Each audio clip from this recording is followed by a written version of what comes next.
This is Matrix Lord 212 reviewing the Sensational Spider-Man #1, which is supposed to be a tale that should have been made in 1982, I believe, and they're finally doing it now.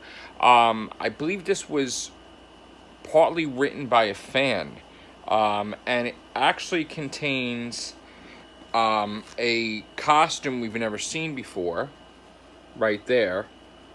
Okay, made by Reed Richards. And basically what happens is Spider-Man is battling Firebrand, and instead of like webbing the girl out of the way, he jumps in front of her to protect her from the flames, and he burns his back like really bad. Johnny storms upon the scene. He gets Spider-Man out of there. They put him in this like almost like a Bacta tank from like Star Wars to heal his wounds for his back. And he was saying how much pain it was. They cured him completely, and because the Spider-Man suit was wrecked, Reed Richards created a new suit with advanced web shooters. But the thing is that it was hard to control because it was all these gadgets and everything. So Spider-Man had this on, and he found out that the woman he protected was the ex-wife of Firebrand.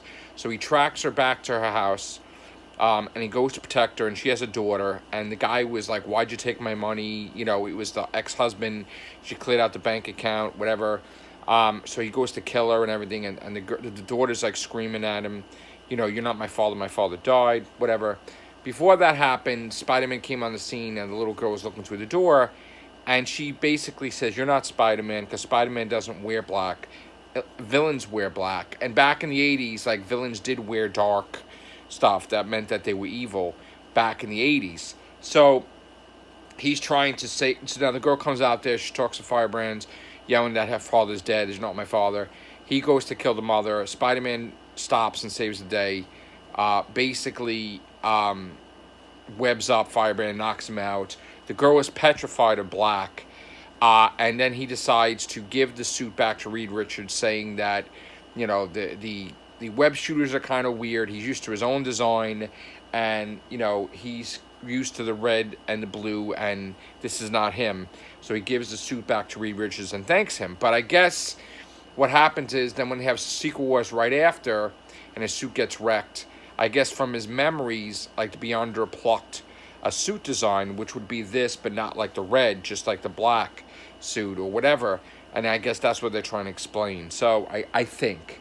I'm not sure. But anyway, the suit was only worn once. I don't even know if you can count it as a Spider-Man suit. Now they're trying to say in canon it is. So it is a suit he only wore once. They're saying it's canon now. So I'm sure everybody's going to go run and get Sensational Spider-Man #1, Self-Improvement. And it's only one issue, a one-shot. It's by Peter David. And then Tom DeFalco has a story in here too. So, and Ron Friends. So yeah, and pencils by Rick Leonardi's in the main story of Peter David, and Tom DeFalco and Ron Friends. So that's basically it. And inks by Sal Buscema for the second story. So yeah, great book. All right, thanks guys. Take care. Bye for now.